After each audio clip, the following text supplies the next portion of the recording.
Salam sejahtera Malaysia, denyut nadi suara rakyat bergema di channel ini. Jangan lupa tekan butang subscribe, like dan share. Malaysia kita punya, cintai Malaysiaku, kita jaga kita.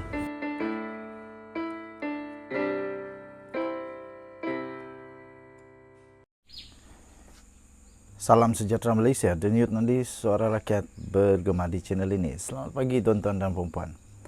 Nampaknya antara Ismail Sabri Yaakob dan juga Zahid Hamidi semakin tak boleh disembunyikan lagi bahawa ada sesuatu yang tak kena di antara mereka berdua.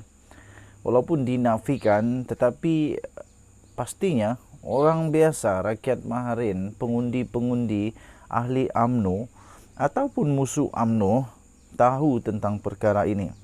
Terbaru ini, tiba-tiba Ismail Sabri Yaakob mencabar Zahid Hamidi. Beranikah Zahid Hamidi untuk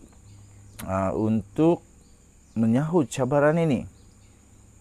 Adakah sesuatu yang sedang disembunyikan oleh Zahid Hamidi daripada 3 juta ahli UMNO? Takkanlah Ismail Sabri Yaakob mencabar Zahid Hamidi sekiranya tidak ada keraguan yang munasabah yang berlaku.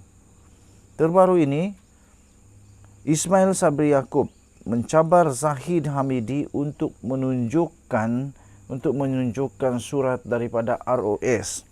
Mengapa agaknya Ismail Sabri Yaakob mahu supaya Zahid Hamidi tunjukkan surat itu? Adakah selama ini Zahid Hamidi hanya memberikan kata-kata tanpa bukti? Presiden UMNO, Datuk Seri Ahmad Zahid Hamidi, diminta dan dicabar untuk menunjukkan surat daripada Jabatan Pendaftaran Pertubuhan ROS yang didakwanya menerima resolusi parti supaya jawatan presiden dan timbalan presiden tidak dipertandingkan. Dan kita menanti sekarang daripada kita, instead of kita menunggu suara daripada Zahid, daripada Ismail Sabri, apa kata kita bertenang dan kita minta supaya pihak ROS sendiri yang membuka mulut, yang menunjuk bukti dan seterusnya menyelesaikan kemelut ini. Perkara itu disuarakan sendiri oleh Naib Presiden UMNO Datuk Seri Ismail Sabri Yaakob berikutan polemik status usul tambahan yang telah diluluskan di Perhimpunan Agung UMNO PAU 2022 membabitkan 2 jawatan tertinggi parti berkenaan. Kata Naib Presiden UMNO itu, minta dia, iaitu Ahmad Zahid Hamidi, tunjuk surat ROS itu. Elok juga kalau boleh tunjukkan surat. Sebab ada 2 laporan media yang berbeza, kata Ismail Sabri Yaakob. Satu kata ROS tolak, tapi tak sampai 1 hari kata dah luluskan pula. Itu buat orang keliru. Saya pun baca laporan media juga, katanya ketika dihubungi oleh BH pada hari ini.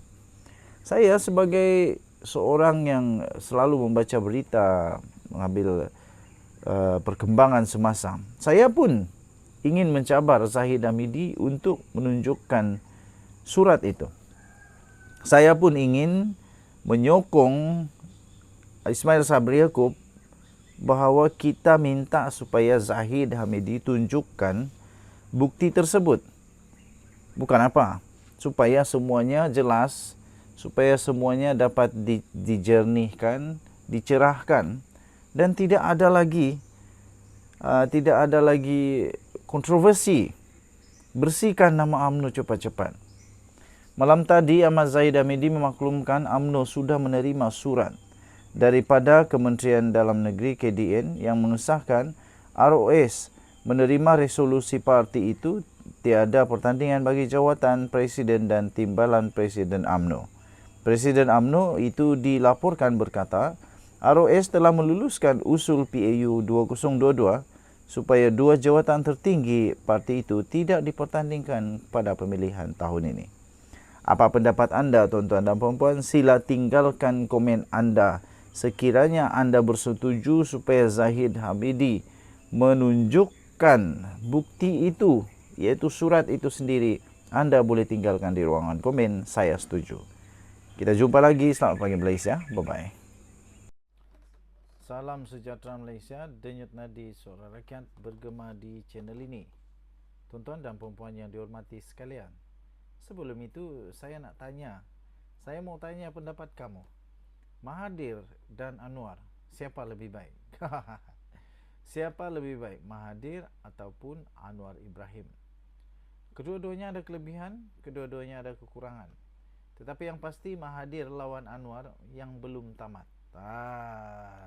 Nampaknya di antara Anwar Ibrahim dan juga Mahathir, menurut penganalisis politik dan pemerhati politik, mereka masih belum tamat. Masih belum tamat.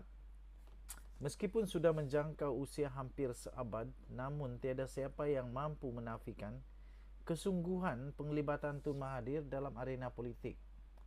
Untuk peranggan pertama itu saya mau beri komen sedikit. Saya mau beri ulasan sedikit. Kesungguhan Tun Mahathir ini pada pendapat saya sudah melebihi batasnya dirinya sendiri. Pada hemat saya, pada pendapat saya, sepatutnya Tun Mahathir berhentilah di dalam arena politik pada usianya sekarang. Saya fikir pada usia dia sekarang ini paling sesuai dia ialah untuk dia selalu ke masjid, selalu ke surau, selalu mendengar ceramah agama, selalu membuat amal ibadah dan membuat amal untuk bekalan pada kehidupan seterusnya, dan bukan lagi berpolitik. Pada hemat saya, beliau sudah cukup masanya. Beliau meninggalkan keluarganya kerana sibuk dengan tugas Perdana Menteri, tugas sebagai ahli politik dan sebagainya. Mungkin ini masanya yang terbaik untuk Mahathir bersama dengan cucunya dan keluarganya. Beliau yang mula terlibat dalam politik sejak tahun 1946 lagi. Bekas Perdana Menteri keempat dan ketujuh itu boleh dikatakan adalah antara ahli politik tanah air paling lama dan mempunyai banyak sumbangan di peringkat nasional serta antarabangsa. Baru-baru ini Dr. Mahathir sekali lagi mencuri perhatian ramai apabila beliau menyentuh mengenai tempoh 100 hari. Tempoh 100 hari pentadbiran Perdana Menteri Datuk Seri Anwar Ibrahim yang didakwa tiada sebarang perubahan membanggakan yang ditonjolkan. Kita ingat balik konon 100 hari dulu, kad 100 hari Mahathir dulu waktu Pakatan Harapan, apa yang dia buat? Kalau mau lihat sesuatu yang cukup hebat, tunggulah Mahathir mentadbir Malaysia 20 tahun. Tunggulah Anwar mentadbir 10 tahun, barulah kita nampak apa yang Anwar dapat lakukan. Kemudian baru boleh bandingkan dengan Mahathir pada 20 tahun. Tak adil lah. Baru 100 hari nak dibanding dengan 20 tahun. Baru sekarang pun dah umur hampir seabad, tak adil lah. Jelas beliau Anwar hanya sekadar menambur janji untuk membawa perubahan kepada rakyat. Dr. Mahathir dilihat seperti mencari pasal dengan Anwar kerana turut menyatakan parti utama bangsa Melayu di bawah kerajaan perpaduan tidak mempunyai kuasa utuh terhadap pentadbiran negara. Ia ditambah dengan dakwaan terhadap kerajaan pimpinan ahli Parlimen Tambun itu yang berkemungkinan membuat perubahan kawasan pilihan raya dengan mengurangkan jumlah kawasan Melayu berbanding kawasan bukan Melayu. Katanya umum mengetahui isu politik antara Mahathir dan Anwar bukanlah satu perkara yang baru. Mereka memang sudah bersengketa dari dulu lagi sampai sekarang, bermula pada ketika Anwar Ibrahim dipenjarakan, diambil tindakan dan sebagainya. Kedua-dua mereka pernah saling berganding bahu bermula 1993. Dr. Mahathir ketika itu merupakan Perdana Menteri, melantik Anwar sebagai timbalan Perdana Menteri dan juga Menteri Keuangan. Sehinggalah disusuli dengan pemecatan Anwar pada tahun 1998 yang disifatkan rakyat amat mengejutkan.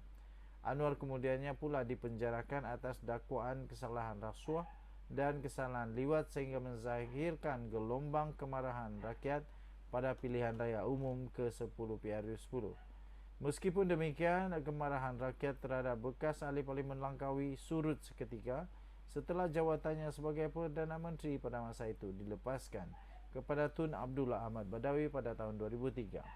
Hubungan beliau dengan Anwar dilihat kembali rapat selepas gabungan Pakatan Harapan PH yang dipimpin menumbangkan pentadbiran Barisan Nasional pada pilihan raya umum ke-14 sehingga diangkat kembali menjadi Perdana Menteri. Rakyat sedikit sebanyak mula menaruh reaksi positif terhadap hubungan kedua-duanya, termasuk proses menaikkan Anwar sebagai Perdana Menteri bagi menggantikan beliau. Sangkaan tersebut bagaimanapun meleset apabila Dr. Mahathir meletakkan jawatan berikutan krisis politik antara parti utama negara pada masa itu yang kemudiannya menyaksikan Tan Sri Mahyadin Mayasin dipilih menjadi Perdana Menteri. Hubungan beliau dengan Anwar kemudian menjadi tanda tanya dan suram, ditambah dengan penubuhan Parti Pejuang Tanah Air Pejuang yang menjadikan jurang kelihatan semakin besar. Dengan penyertaan Dr. Mahathir dalam Parti Pribumi Bumiputra Perkasa Malaysia atau Putra baru-baru ini yang disifatkan sebagai pergerakan ultra Melayu itu, pertarungan beliau dan Anwar nampaknya belum lagi selesai. Apa yang menjadi persoalan sekarang ini adalah sampai bila perseteruan di antara kedua-duanya akan berlarutan. Dan itu tadi suara rakyat bergema di channel ini. Bye-bye.